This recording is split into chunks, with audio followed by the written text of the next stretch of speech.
A ver, ¿quebrantó Yeshua el Sabbat? Seguro que es una frase que hemos oído 1000 veces, ¿verdad? A menudo se usa para justificar que ese mandamiento ya no está vigente. Pero ¿era esa de verdad su intención? En este análisis vamos a meternos de lleno en el texto bíblico para ver si Yeshua realmente se enfrentó a la ley de YHWH o si por el contrario su verdadero conflicto era con otra cosa, con las tradiciones humanas que le habían ido deformando. Aquí la tenemos, la pregunta del millón. Muchas veces se dice que como Yeshua tenía autoridad, pues podía anular el sábado. Pero, un momento, ¿es eso lo que de verdad enseñaron sus acciones? Vamos a investigar esta acusación a fondo, pero usando solo la evidencia que nos da la Escritura, sin añadir nada más. Y para que el análisis sea claro y ordenado, vamos a seguir una ruta muy sencilla. Primero, veremos de dónde sale exactamente la acusación.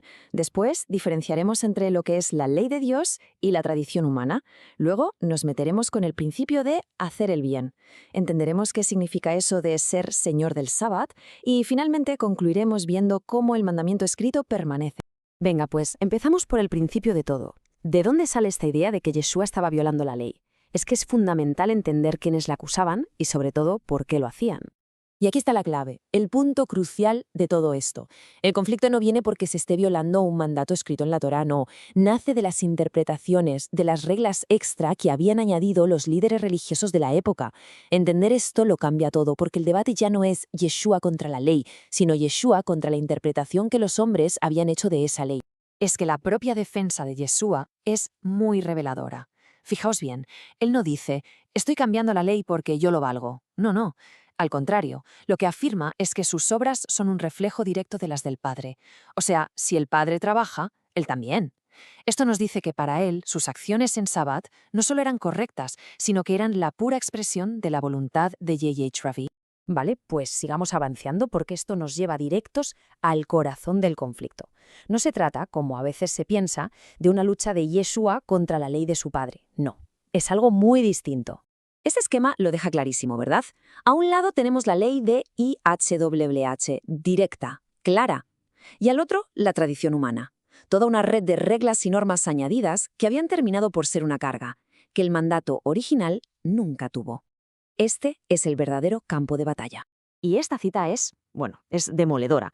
Yeshua aquí no deja lugar a la más mínima duda. Acusa directamente a los líderes de anular, de invalidar la palabra de YHWH por darle más importancia a sus propias reglas.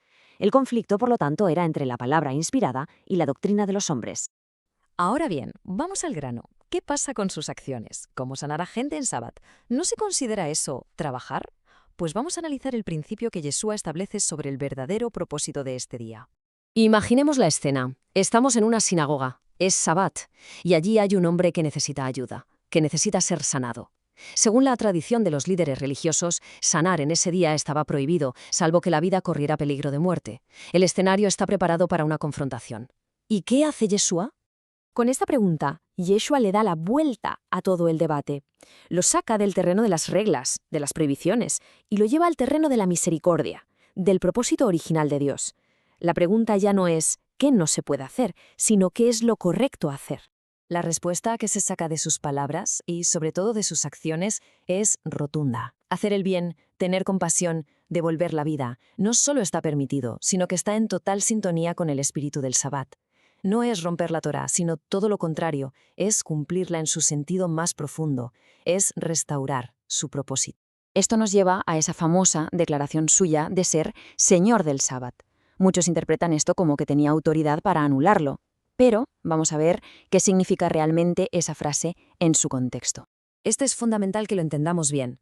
Ser señor de algo no significa tener derecho a destruirlo, sino tener la autoridad para definir y restaurar su propósito correcto.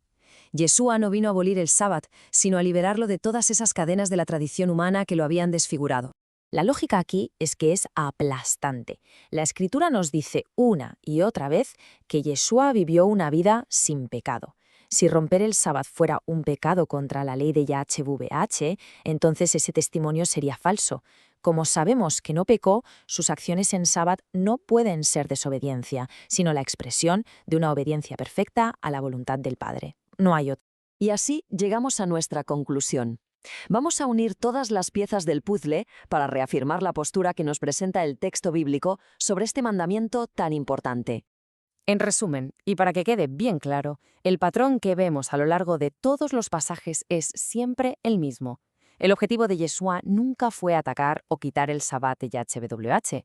Su confrontación fue directa, sí, y constante, pero siempre apuntaba a las tradiciones humanas que lo habían convertido de una delicia en una carga pesada.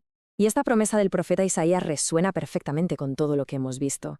IHW diseñó el Sabbat para que fuera una bendición, una delicia, una oportunidad para disfrutar de él. Lo que Yeshua estaba haciendo al sanar y hacer el bien era precisamente devolverle esa delicia al mandamiento. Y todo esto nos deja con una pregunta final, una para reflexionar. El conflicto que enfrentó Yeshua sigue muy vivo hoy en día, de muchas formas. La cuestión de fondo, tanto entonces como ahora, es esta. ¿Qué es lo que guía nuestra obediencia?